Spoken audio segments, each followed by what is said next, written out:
a veces no tenemos en cuenta cómo las redes sociales han transformado nuestra manera de informarnos. ¿Estamos preparados los cubanos para hacerle frente y lidiar con este fenómeno? ¿Somos los cubanos conscientes del peligro que representan, por ejemplo, las llamadas falsas noticias o fake news? Bueno, para esto queríamos hacer un programa y por eso invitamos a Humberto López, que es abogado y periodista del Sistema Informativo de la Televisión, a Miguel Gómez, profesor de la Facultad de Comunicación de la Universidad de La Habana, a Jaime Vidal, un connotado manager de redes sociales, y a Ernesto Guerra, periodista y editor de la revista Ciencia y Técnica de nuestro sistema informativo. Vamos a ver qué sale de este triángulo de la confianza.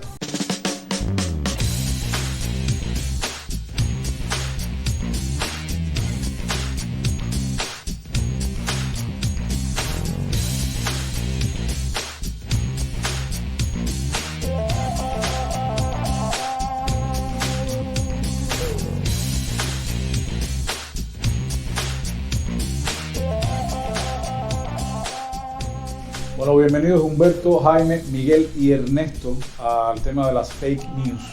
Estamos hablando de fake news hoy en el Triángulo de la Confianza.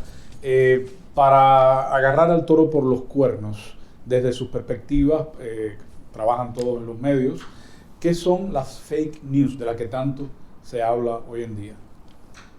Aquí no se pide la palabra, así que tienen que arrebatarse. No, todo lo contrario. La fake news es una herramienta utilizada puede ser de manera informática, de manera audiovisual, con el objetivo claro de desorientar, de crear expectativas. Casi siempre se utilizan en función al periodismo, en función al deporte, a la política. El objetivo claro de ellas es crear cierta desorientación en el lector, en el público que lo ve. Falsas noticias, o sea, ¿tiene su traducción directa al español o existe una diferencia? ¿Qué ibas a decir? Noticias falsas. Noticias falsas no son, los procesos de desinformación no son novedosos, vienen desde hace muchísimo tiempo, sino que le pregunten a Joseph Goebbels y lo que hacía con el partido nazi. Con el partido Lo que pasa es que estamos en un escenario de mayor penetración de las nuevas tecnologías y por tanto lo que antes demoraba mucho tiempo, hoy toma segundos. Se difunde con una rapidez extraordinaria y hace que los procesos estos de viralidad, una noticia falsa, llegue a una mayor cantidad de personas a un reducido periodo de tiempo. Y eso es un gran problema. ¿Cómo lo ven ustedes? Yo lo asocio sobre todo a los vacíos informativos. Generalmente tú encuentras que aparece este fenómeno cuando no se dice nada sobre algo. Sí, y entonces, como no hay un vacío, bueno, pues algo lo puede llenar fácilmente. Y si además el tema es atractivo, pues más, ahí prende. Más rápido funciona. Si es algo sobre la fuente primaria, tú no dices, alguien va a decir por ti. Y si no tiene la génesis apropiada, lo que va a decir generalmente no es lo más correcto o lo más apegado a la verdad. Tiene sentido. Igualmente se trata como de construir a veces hasta realidades alternativas. O sea, la misma cobertura de un hecho de un tipo de medio respecto a otro tipo de medio puede estar generando falsas noticias de un lado y del otro. O falsos enfoques quizás, ya que la realidad no es absoluta. Y en muchos casos la realidad es construida por los medios, claro. Y cuando estos medios te están construyendo una realidad falsa, entonces es más preocupante todavía. Y tenemos fake news en temas de política, tenemos fake news en temas de ciencia, tenemos fake news prácticamente en cualquier tema de la vida. Te puedes tropezar, sobre todo en las redes sociales, con estas noticias falsas. Tú sabes que él decía que no es un fenómeno nuevo. Yo estaba pensando, cuando uno busca en la historia de las relaciones entre los países, desde la Segunda Guerra Mundial hay algo que se llama opinión pública internacional. Claro. Y la opinión pública internacional es un fenómeno que ha venido condicionando el actuar de los países, de los grupos, de las personas a nivel global, como si fuera un país más. Y la opinión pública se forma básicamente a través de lo que se dice, lo que se opina, lo que se construye, claro. O como decía él, lo que se cree sobre algo, y a veces es una realidad paralela, tan paralela como la propia realidad objetiva de lo que está pasando. Díganme una cosa, fake news, falsas noticias, rumor, ¿ven la diferencia o no existe diferencia? Yo creo que sí hay una diferencia clara entre lo que serían las fake news y los rumores. O sea, el rumor creo que está en un ámbito ahí un poco más, no ilegal, sino en menos profesional. Y ya la fake news te está hablando de que abres un sitio, hay una foto, hay un hecho, hay una narración, hay alguien que lo está validando, que puede ser hasta ficticio. Y entonces todo esto conspira a que si antes era un rumor, ahora ya se dice, mira, no es un rumor, es un hecho, se publicó en tal lugar, o se dijo en tal lugar, o salió en la televisión. Claro. Sí, es un contenido bien elaborado, es un contenido incluso elaborado por profesionales que se plantean una estrategia, un objetivo y lo programan de una manera muy bien, o sea, muy bien organizada. Sí. ¿Tiene beneficio para alguien la noticia falsa o el fake news? Tiene muchos beneficios. Tú puedes tener beneficios económicos, beneficios políticos. Donald Trump es un ejemplo también sobre esto. Y inclusive, sobre todo la parte económica. O sea, tú puedes utilizar la noticia falsa para hacer daño a un enemigo político, daño a una empresa, para legitimar una determinada empresa o inclusive a una persona. Por lo tanto, sí, pueden ocasionar muchísimos daños. Y la parte es cómo contrarrestarlo. Eso puede ser otro tema. Tú sabes que cuando yo también escucho fake news y news es noticia, me parece que es importante también pensar en lo que es noticia, ¿no? Claro. Porque todo lo que se dice no es noticia. No es noticia. Entonces a veces podemos estar faltos de análisis, de crítica, de valoraciones, y eso también pasa por la cuestión de los diferentes géneros periodísticos. Y un análisis sobre algo es mi análisis, y a lo mejor, o sea, eso no tiene por qué ser una fake news, sino es exactamente lo que de manera oficial se dice sobre algo. Lo que no será que los análisis, o como tú estabas diciendo, esos espacios construidos forman parte de la validación de las supuestas fake news. Es decir, es como visto como un ejército, ¿no? Alguien va adelante y los demás van construyendo. Así ha pasado con escenarios políticos como lo que tú has mencionado. Estás hablando de la época de Goebbels, estás hablando de Donald Trump. Díganme algo. Sí, tienes toda la razón. Ahora, en términos de dimensión, y no será de perogrullo hablar de la dimensión de la fake news, es decir, desde sus perspectivas, ¿hasta dónde piensan ustedes que pueden llegar las dimensiones de una noticia falsa? Bueno, hay un estudio del MIT, el Instituto de Massachusetts, que demostró que una noticia falsa se comparte 70% de veces más que una noticia verdadera, porque la noticia falsa crea empatía. A veces la noticia falsa está contándole a su público lo que ese público quizás quiere oír. Escuchar, y en situaciones políticas esto es muy común. O sea, este es el caso de Venezuela y la realidad alternativa que construyó CNN, por poner un ejemplo. Y no es lo mismo decir el presidente legítimo que decir el usurpador. Entonces ahí tienes un público que hace una empatía contigo, le estás contando una noticia. O sea, incluso a veces puedes tomar un hecho de la realidad, cambiarle su semántica, su significado y darle a ese público lo que quiere escuchar, lo que quiere ver y lo que quiere quizás que suceda. Claro. Y eso habla un poco de la empatía, habla de el neuromarketing, que es esto de programar a partir de códigos cerebrales, del color incluso, de una camisa, por ejemplo. Todo eso te puede estar manipulando a niveles estratosféricos, por decirlo de alguna manera, y de ahí parte el éxito de la fake news. O sea, nadie quiere escuchar que el VIH no tiene cura. La gente prefiere escuchar que hay 6 personas que se han curado, y no es del todo cierto. Eso es un ejemplo de qué alcance puede tener una noticia falsa. Y que es un fenómeno que no podemos verlo solo fuera de Cuba. Claro. Porque te puedo contar la experiencia que tuvimos nosotros en los últimos meses con la Constitución. Venga. Se hablaba de un país que decía no a la Constitución. De un país donde, por ejemplo, lo relacionado con el artículo del matrimonio en 3 personas, la mayor parte de la población decía que no, y se afirmaba en todos los medios, con estadísticas incluso, que la gente mayoritariamente iba a decir que no. Bueno, pero vino el referéndum y se votó que sí. Se demostró todo lo contrario. O sea, que yo creo que también, y no sé la opinión que tienen ellos, la fake news ante determinadas variables concretas puede tener una vida limitada. O sea, puede vivir, pero ese íter puede ser corto cuando una realidad más fuerte demuestra que eso no es así. Vamos a hacer una pausa porque hablaste de contexto cubano, a ver cómo esto se transmuta hacia nuestro espacio, llámese como quiera que se le llame. Encendemos el incienso, ustedes saben que esto es un ritual muy viejo en el Triángulo de la Confianza, tan viejo como el programa. Bueno, como tú. No necesariamente, eso es un golpe bajo, te lo voy a responder después que terminemos de robar.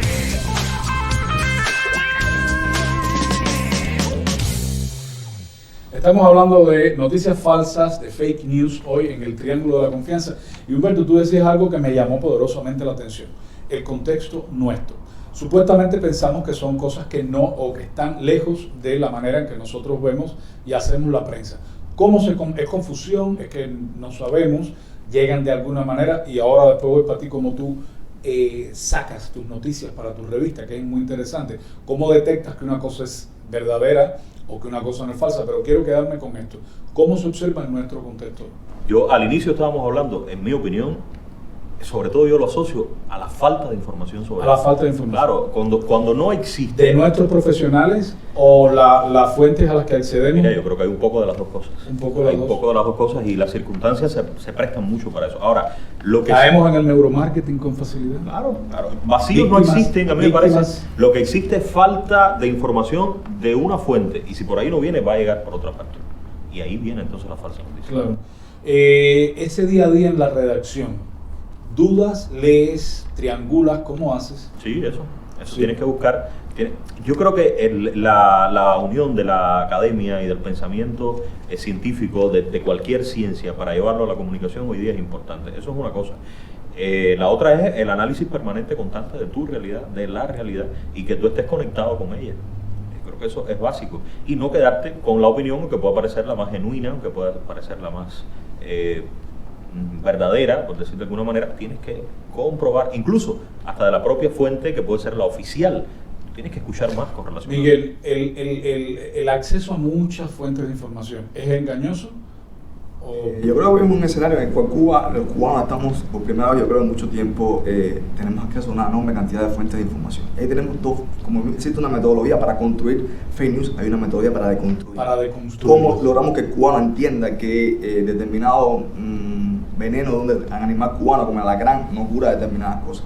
¿Cómo le decimos al cubano, cómo tratamos de que el cubano entienda por sí mismo que la ley de Nieto no se sabe si viene o va? Porque es una de las fake news que más prolifera. Que anda proliferando las redes. Sí. No solamente actualmente, tiene mucho tiempo. Entonces, tienes dos vías. O uno, los sistemas de redes sociales, por ejemplo, están utilizando sistemas para establecer una noticia falsa. Pero eso ha demostrado que no funciona mucho. Entonces viene la otra parte, cómo tú haces lo que se denomina de la academia, que es el mundo mío, la alfabetización mediática.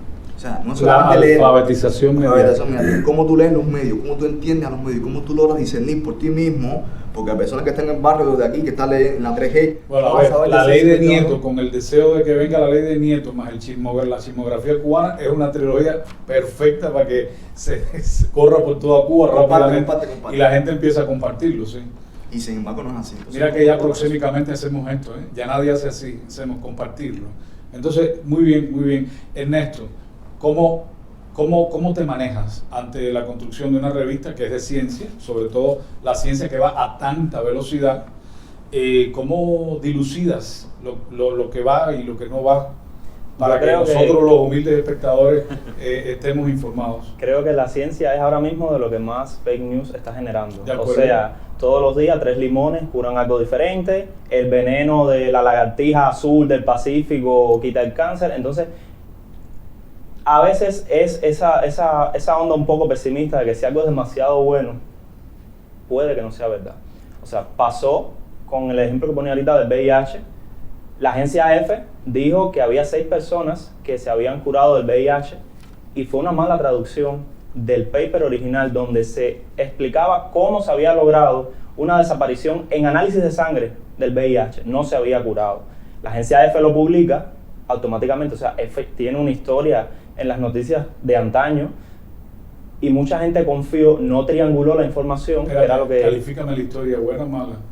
Eso depende de los contextos, o sea, F depende del contexto, de la intencionalidad, porque respecto a Cuba, en algunas ocasiones no ha sido tan benevolente como con la cura del VIH, por decirlo de alguna manera. Entonces F tiene una historia, es una agencia de noticias muy popular, muy conocida, establecida, muy validada, y de pronto te sale con una noticia de este tipo, la gente le empieza a replicar, sale en todas las televisoras del mundo. Pero no solo a mí, un grupo de personas, tanto dentro como fuera de Cuba, algo ahí no le encajaba. O sea, solo F tenía la información. Ningún otro medio, por decirlo de alguna manera, ningún medio en otro idioma estaba hablando de la misma noticia. Entonces, ¿cómo un hecho de ese tipo podía no estar publicado? Y cuando empezamos a triangular, resulta que era una mala traducción e incluso los científicos tuvieron que salir en Twitter a desmentir. Y F nunca se retractó. F dejó eso publicado, se puede encontrar, y más tarde lo que hizo fue publicar otra nota como si nada hubiera pasado. Entonces eso habla un poco de que hay que tener cultura crítica, incluso hasta de las fuentes en las que más uno confía. Responsabilidad pública también, me imagino, de alguna manera. Sí, desde el periodismo uno como mediador entre, vamos a decir, la realidad y su público, tiene que tener todo bien comprobado, tiene que tener las fuentes localizadas y siempre tener en cuenta que hay que comprobar. No se puede compartir ni aunque sea el perfil personal, porque ya uno como periodista es una figura pública y la gente incluso te va a escribir por chat interno, te va a mandar correos electrónicos cuando algo pasa, no sé, qué pasó con tal accidente, qué pasó con tal cosa, para que tú le valides, para que tú le cuentes. Y un periodista que no esté al tanto de eso, entonces va a ser víctima también de las fake news. Jaime, quizás tú estés en la posición más vulnerable de todos nosotros, porque tú trabajas en las redes. Posiblemente. Y además estás expuesto a un barraje de información importante. ¿Cómo te lo manejas en ese sentido? A ver, en ese sentido es bien difícil y de hecho es un consejo que quisiera dar a todos los televidentes y la población en general, que traten de no hacer eco y compartir, como se dice, de todo tipo de noticias si realmente no hacen una buena verificación. ¿Por qué? Por lo que hablaban ellos, que es muy importante lo que están diciendo, y porque sobre todo estas noticias pueden llegar a viralizarse y pueden llegar como algo así como que una mentira repetida varias veces puede llegar a convertirse en realidad, y eso es bien negativo. Entonces, ¿qué sucede también? Que las redes sociales son muchas. Las publicaciones en las redes sociales, en WhatsApp, Messenger también, que se utilizan mucho los chats, se utilizan para enviar incluso virus informativos, personas que también buscan eso para obtener beneficios económicos. Y entonces, ¿qué pasa? Ellos buscan, las personas que se dedican a crear este tipo, o los medios, buscan donde está la desinformación, que es donde primero esas personas que no tienen conocimiento van a compartir. Y entonces es bien negativo lo que puede ocurrir, porque fake news nunca va a tener un reflejo positivo, jamás. Vamos a hacer una pausa. Fake news, noticias falsas, le comparto que es uno de los temas que más nos ha pedido el público, por eso lo estamos abordando hoy aquí con nuestros invitados. Gracias por sus cartas a una de las esquinas más populares de La Habana, que sin duda es la esquina de Monzón y San Miguel del Canal La Habana, ya tú sabes, es la nuestra. Y gracias también por sus mensajes a esta dirección de correo electrónico que pasa por el borde inferior de sus pantallas. En instantes estamos de vuelta.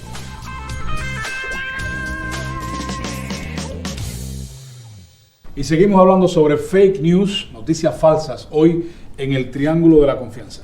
Me encantaría saber, incluso desde la academia, ¿cuáles son los métodos que ustedes tienen para sentirse que están delante de un fake news? Una pregunta un poco regaladita, pero de todas maneras tú eres un ser humano. Es decir, tú eres un ser humano y lees todos los días cientos de noticias. ¿Cómo lo detectas o cómo sientes que estás delante de una fake news? Yo creo que lo primero es no cansarte de leer, de buscar, de volver a confrontar. Ahorita aquí se hablaba de historias, ¿no? Y hay medios que tienen historias, pero hay otros que no tienen historias, pero también pueden ser.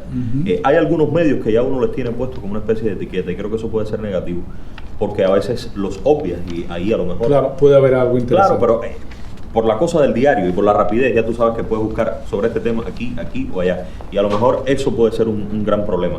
Y lo otro es preguntar. Yo creo que las fake news son un reflejo de lo que en materia de relaciones humanas se puede reflejar en ese otro mundo que es el ciberespacio o los medios de comunicación, o ese reflejo de la realidad. Pero es que tú tienes que hablar con la gente que tienes cerca, porque a lo mejor ya el que está al lado tuyo tiene otra referencia, y ya a veces nosotros tenemos la tendencia de cerrarnos mucho en el espacio físico donde estamos y no mirar para el lado, no preguntar. Creo que eso también no lo creemos y ya. Sí, o sea, pienso que sí. Parece una cosa tonta, pero eso es importantísimo. Claro, ese sentido crítico que tiene que tener el profesional para saber realmente si lo estoy haciendo bien, o sea, o estoy teniendo una mirada crítica sobre esto. Perdona, gracias. Sí. Yo siempre digo a mis estudiantes de periodismo, no piensen en ustedes, piensen en el vecino de ustedes que vean un P10 utilizando la 3G y le aparece un determinado video, un determinado incidente que ocurrió en regla. ¿Cómo usted le dice a esa persona, le explica a esa persona que eso es falso o que eso es verdadero? Y por eso que eso es uno de los grandes retos que tenemos, no solamente para el mundo del periodismo, que es muy especializado, para la población. ¿Cómo nosotros logramos que las personas entiendan que el tomate no cura el cáncer, o que lo que ocurrió realmente no fue lo que ocurrió? Y eso es uno de los grandes desafíos del periodismo. Al mismo tiempo, eso no nos convierte en dinosaurios, nos da más vida, porque cada vez el buen periodismo hace más falta ante este escenario de proliferación de noticias falsas. Sí, estamos en la era digital, es un momento de educar en este aspecto, porque es bien negativo y, por ejemplo, en las redes sociales solamente a veces, por lo menos en la parte digital, hacen eco de publicaciones en sitios web, supuestamente, y encontrar, o sea, darles al público esas herramientas básicas de poder saber más o menos cuáles son, cómo identificar las noticias falsas, es complicado, pero se puede.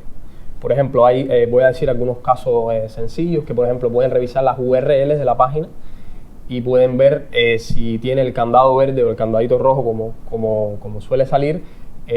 También es verificar, o sea, el nombre de la URL, si es algo que puede ser pequeño, corto, o puede ser un nombre de algo como una burla. Esos sitios realmente no. Pero además no de darle un seguimiento a la historia, porque estamos constantemente, estamos en la vida diaria nosotros y sabemos lo que está pasando en la actualidad. Entonces también tenemos que seguir todo eso para poder identificarla.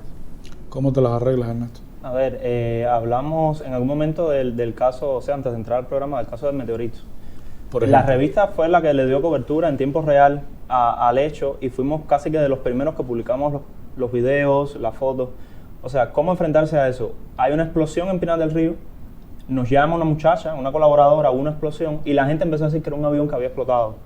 O sea, el imaginario popular, después de los hechos del 18 de mayo, asoció rápidamente. ¿Y qué hacer en ese caso? Primero, rastrear en internet si había alguna evidencia de que hubiera explotado algún artefacto volador, ¿no? Y después llamar a Pinar del Río, las personas que conocíamos de Pinar del Río, y preguntar qué estaba pasando allí. Llamamos al telecentro, llamamos a la radio, llamamos al Instituto de Geofísica y Astronomía. O sea, tienes que hacerte de tus fuentes antes de empezar a contar una historia y contrastar lo que esas fuentes te dicen, primero con la ley de la lógica. O sea, ¿es lógico que explotara un avión o es lógico que cayera un meteorito? O sea, eso es bien complicado. Y en otros escenarios siempre lo mismo que decía. Si el sitio se llama solterita.online y te está dando consejos para curar el cáncer, o sea, que tiene que ver una cosa con la otra, o te está dando una noticia de algo que no le debe competir a ese sitio, porque eso también pasa. Hay mucho sensacionalismo, mucho amarillismo, e incluso a veces no es solo de construir realidades alternativas. Si hay sitios que son ganchos para la publicidad, claro. Entonces te dan 50 remedios caseros, 8 cortes de pelo, y cuando vienes a ver estás leyendo en loop todo el día y le estás generando ingresos. Y a veces crean noticias para atraer tu clic y con ese clic atraer dinero. Claro, incluso para tomarte accesos a los perfiles en tus redes sociales, te envían esos clics, te los adornan un poco y simplemente le estás dando acceso a tu contenido. Yo creo que no es un tema menor, porque lo que sí no podemos pensar es que esto va a dejar de pasar mañana. A eso iba, o sea, vivimos dentro de eso. Claro. Y tú hablabas de reglas y tú hablabas del meteorito, que además es un ejemplo espectacular, porque durante 15 días estuvimos los cubanos mirando pedazos de meteorito que le habían caído en la casa de cualquiera. Yo me imagino todo el mundo tenía, era una foto muy usada, el pedazo de meteorito que me cayó en mi casa. Dicho sea de paso, una excelentísima y cercana amiga que trabajó mucho tiempo en el Triángulo de la Confianza, que vive en Viñales hoy en día, porque ella es viñalera, le cayó un pedazo en el patio. Entonces también me lo dijo por teléfono porque yo llamé y entonces no me cayó un pedazo en el patio. ¿Qué hacer en este contexto? Porque además tú vas en el P3 con la 3G encendida y eso no tiene, eso es para allá, para adelante, no hay quien lo pare. ¿Qué hacer? Tiene que ver con la educación de las personas, porque también tú tienes que tener determinada perspectiva lógica de la vida. Nos educamos menos o llegamos a la 3G con menos educación que la necesaria para discernir o para formar parte de las perogrulladas y de las bandas de chismes y de chismografía que pululan por las redes también. Yo creo que es de rigor buscar al que sabe. Eso es lo primero, y eso es lo que tienen que hacer. Pero él va en un P3, o sea, a esa hora no hay mucha opción, son las 12 del día, 40 grados de temperatura, un P3, reggaetón a todo lo que da, 3G. ¿Qué pasa en esa mente en ese momento? No, lo que pasa es tremendo. Porque es que te pasa la opción es cero. El día del meteorito yo estaba en la redacción y yo también estaba buscando. Llegó un meteorito a salvarlo del calor. Y hasta el chisme lo salvó del calor.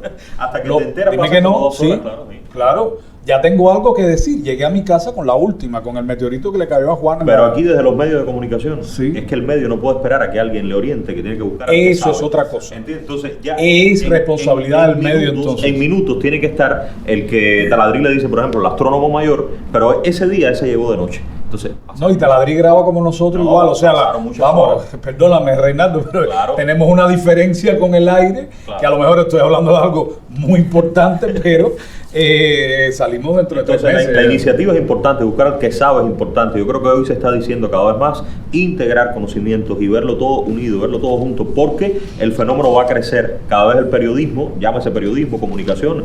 Estamos haciendo pruebitas de 4G, ¿eh? Sí, O sea, no, y yo- eso es lo otro que estamos diciendo Sí. 3G y ahorita viene la 4G. Yo creo que ya está que los tocando. medios Ujú. especializados, como él y como personas que se dedican a esto, deberían ser, son ellos los que deben educar para que las personas tengan el conocimiento. Si tú tienes un medio que todo el mundo visita, que todo el mundo sabe que es real, bueno, aprovecha y haz campaña para que las personas tengan ese conocimiento y sepan cómo por Y lo este menos... mira de soslayo, no muy convencido. Es A que ver, tenemos explícame. todo bien pensado sobre la 3G, la 4G y la 5G, quizás Y el ser humano, antes de que lleguemos y al el siglo ser XXI, humano. y la 5G no sé en qué sea siglo XXI.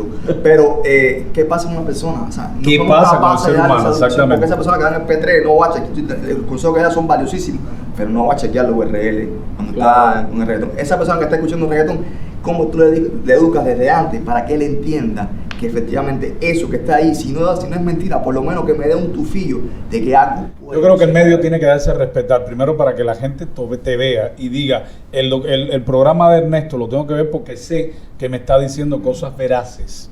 Pienso que por ahí A ver, es una de las aproximaciones, no En sé. el caso de la revista, nosotros tenemos un consejo asesor de la Academia de Ciencias que ante Eso es cualquier importante. fenómeno, nosotros siempre tenemos, nosotros somos, ¿A quién consultar? hacemos periodismo científico, pero eso no nos hace científicos. O sea, Claro.